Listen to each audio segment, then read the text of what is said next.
Hi friends, ఈ story కనుక మీకు నచ్చినట్లయితే లైక్, కామెంట్, షేర్, సబ్స్క్రైబ్ చేసుకోవడం మర్చిపోకండి. అలానే హై పాయింట్స్ ఇచ్చి మరింత రీచ్ వచ్చేలా చూడండి. Define love part 50. బాల్కనీ నుండి విరాట్ని చూసి శాండీ పరిగెత్తుకుంటూ వచ్చి అతన్ని ఒక్కసారిగా హత్తుకుంది. రేయ్, కేర్ఫుల్. మిస్ యూ అన్నయ్య. ఎలా ఉన్నావు?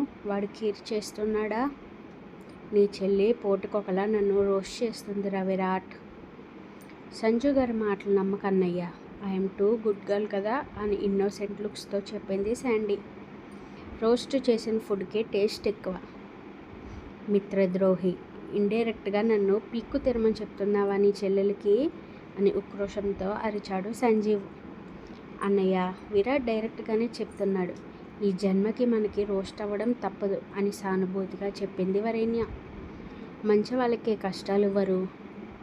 ట్రూ అన్నయ్య, బట్ ప్రౌడ్గా ఫీల్ అవ్వాల్సిన విషయం ఏంటంటే మనం లేకుండా ఒక్క పూట కూడా ఉండలేరు వీళ్ళు అంది లేని కాలర్ ఎగరేస్తూ. Is it? నువ్వు ఐబ్రో రేస్ చేయకు విరాట్, నన్ను ఆంటీ పిలుస్తున్నారంటూ వంతిట్లోకి పరిగెట్టింది వరేణ్య. శాండీ పాప, అది నీ డ్రెస్నే కదా? అవును సంజు గారు, భలే సెట్ అయింది కదా. బట్టల్లో అలా మునిగిపోవడం కూడా ఫ్యాషన్ అవ్వడం వల్ల నీకు నచ్చింది నవ్వుతూ చెప్పాడు సంజీవ్. ఆ మాట తన దగ్గర అనకండి, ఫీల్ అవుతుంది చెప్పి విరాట్తో మాటల్లో పడింది సంజన.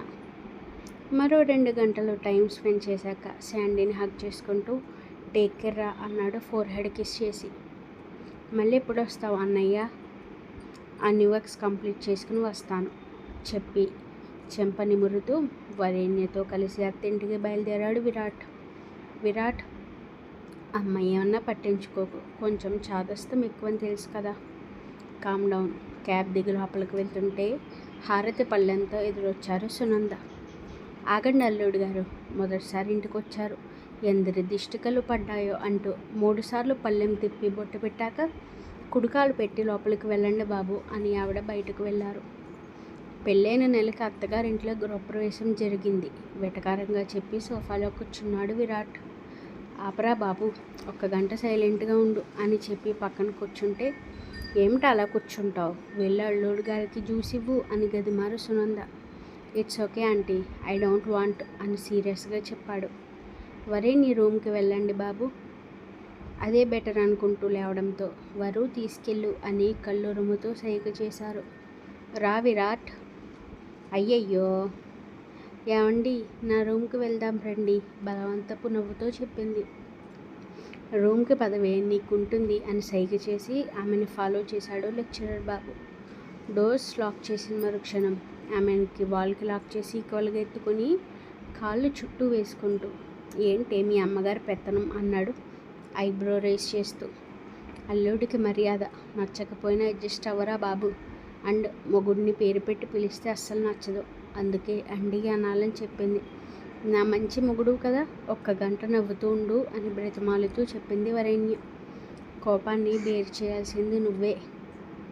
చేస్తాను బాబు, పచ్చేయి తీయు, నైట్ అక్కడే నలిపేశావు, నొప్పి ఇంకా తగ్గలేదంది రబ్ చేసుకుంటూ.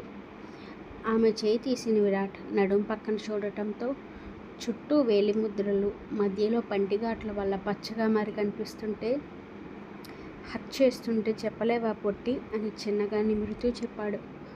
ఆ టైంలో నొప్పి తెలియదు విరాట్, ఇక నీకేం చెప్తాను అతను నుదురుని ఢీ కొడుతూ అల్లరిగా చెప్పింది. ఏమైనా గుర్తొస్తున్నాయా నీకు? డ్రీమ్స్ అని చెప్పి నాలో ప్రేమ అనే ఫీలింగ్ని పుట్టించింది ఈ బెడ్ మీదనే కదా.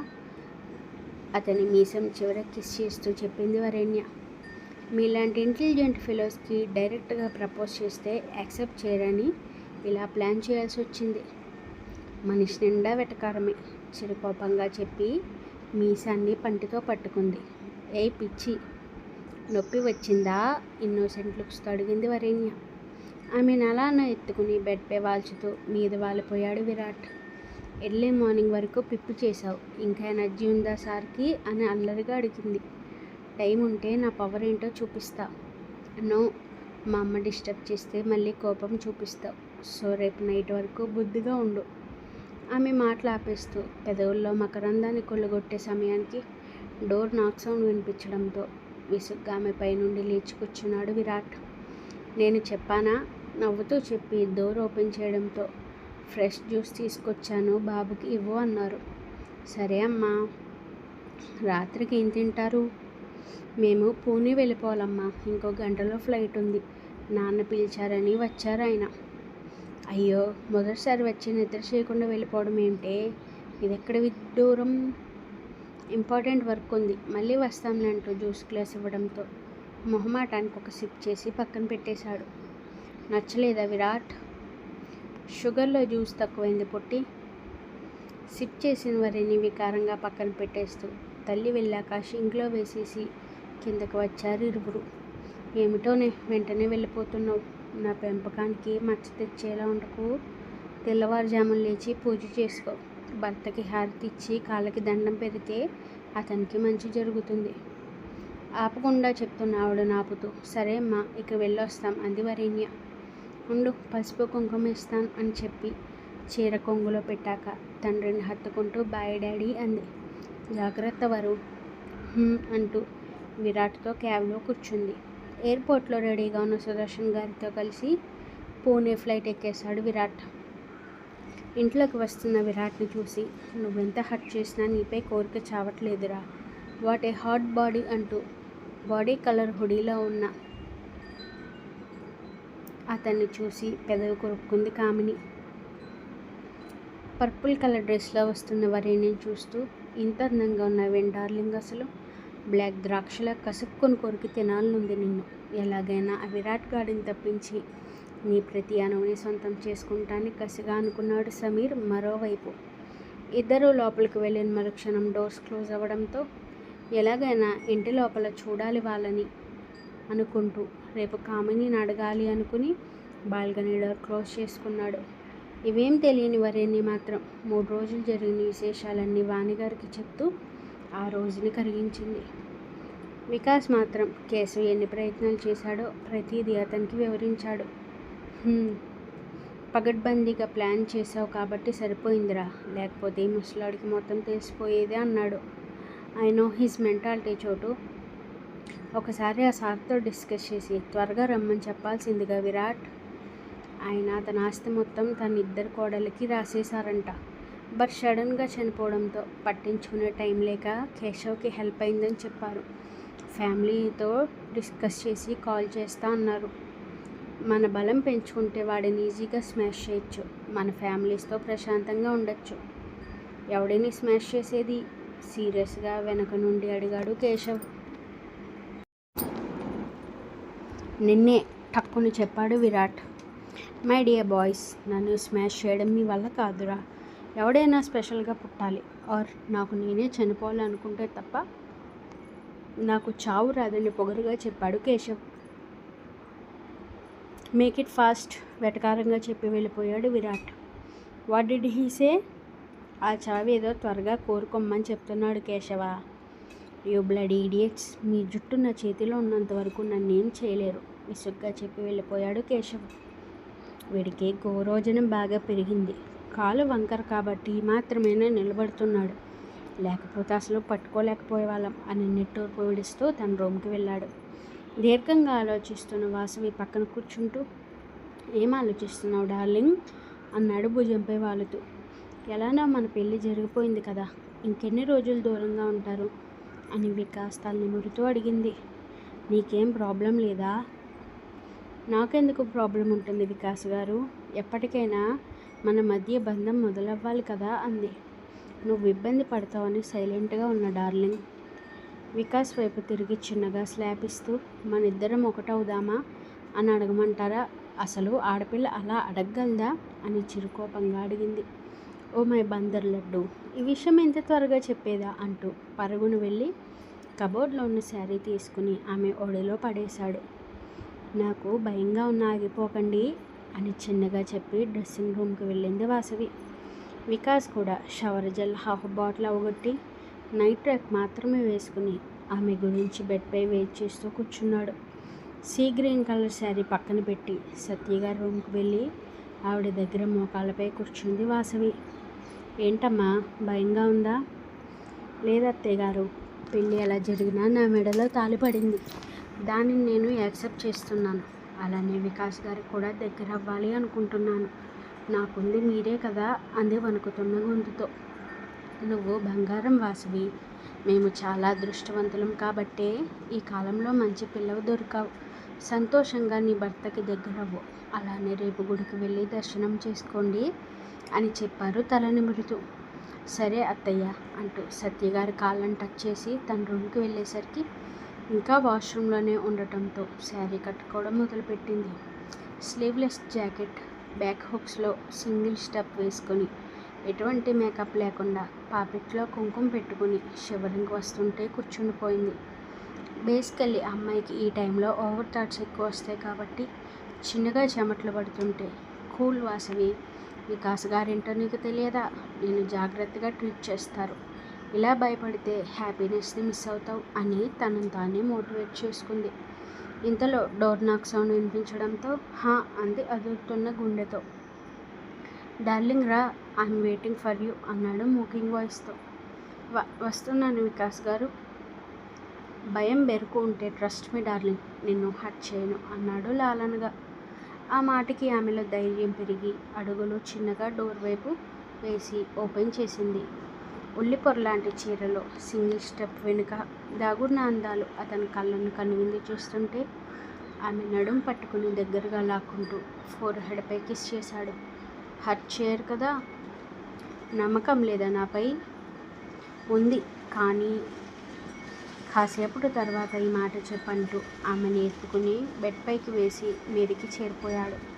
బెదురు కళ్ళతో చూస్తున్న ఆమె నేత్రాలపై చిరుముద్దులు అద్దుతూ ఇన్నేళ్ళు బ్రహ్మచర్యం పాటించాను కదా, ఫస్ట్ టైం ఆత్రంగా ఉంటుందని పైటను దూరం చేస్తూ పెదవులు అందుకున్నాడు వికాస్. అతని చేతుల మాటల వల్ల ఎన్నడూ కలగని భావం ఆమెలో పుడుతుంటే భారంగా మారిన పయ్యదికి అతని తలని అదుముకుంది వాసవి. ఈ సిగరెట్ మాని విరాట్, నాకు అసలు నచ్చట్లేదు. లిప్స్ బ్రౌనిష్గా అయిపోతున్నాయి అంది చిన్నగా రబ్ చేస్తూ. Is it?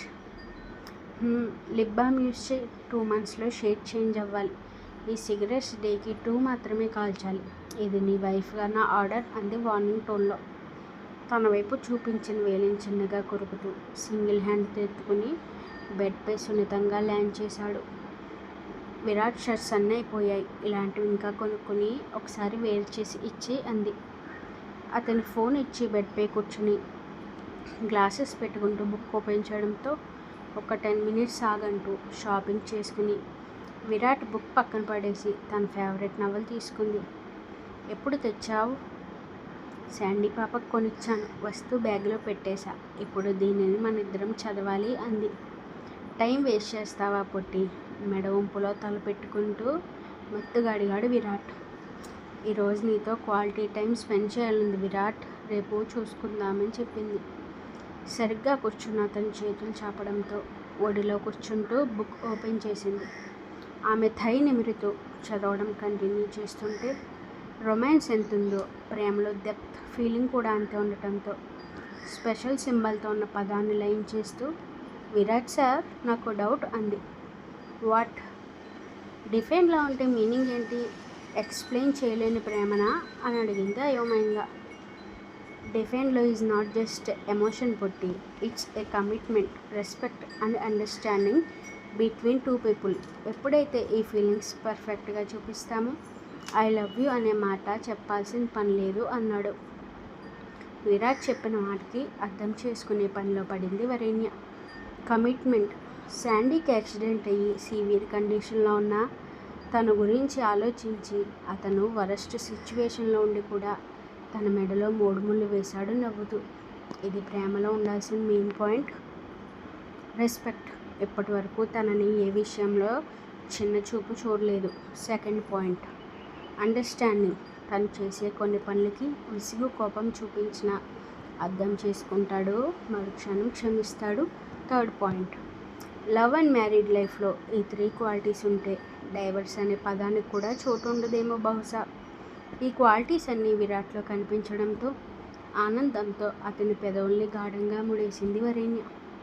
ఊపిరి భారమయ్యే వేళ దూరం జరుగుతూ I love you mister arrogant lecturer sir, ఫస్ట్లో నిన్ను తిట్టుకున్నా ఈ టార్చర్ ఏంటనుకున్నా, but you are the best person Virat అంది కన్నీళ్లతో. నిద్ర వస్తే పడుకో, లేకపోతే మార్నింగ్ వరకు వదలను అన్నాడు వార్నింగ్ టోన్లో. అమ్మో, అంతసేపు నేను తట్టుకోలేను అంది భయంగా. So keep quiet. ఇదొక్కటి అడుగు, నిద్రపోతాను విరాట్. ఏంటే? మన ఇంటిమేషన్ తర్వాత చాలాసేపటి వరకు నాకు పెయిన్ తగ్గట్లేదు విరాట్. రేపు ఒకసారి డాక్టర్ దగ్గరికి వెళ్దామా అంది. ఎక్కడ పెయిన్? ఇక్కడ అంటూ అతని చేతిని అబ్డామినల్పై పెట్టుకుంది. రేపు ఈవినింగ్ వెళ్దాం. సరే, ఆఫీస్ నుండి త్వరగా వచ్చి అని చెప్పి అతని గుండెలపైనే నిద్రలోకి జారుకుంది వరేణ్య. బెస్ట్ గైనిక్ దగ్గర అపాయింట్మెంట్ ఫిక్స్ చేసి ఆమెని బెడ్పై అడ్జస్ట్ చేసి వరేణ్య తల నిమురుతూ నిద్రలోకి జారుకున్నాడు విరాట్. What next?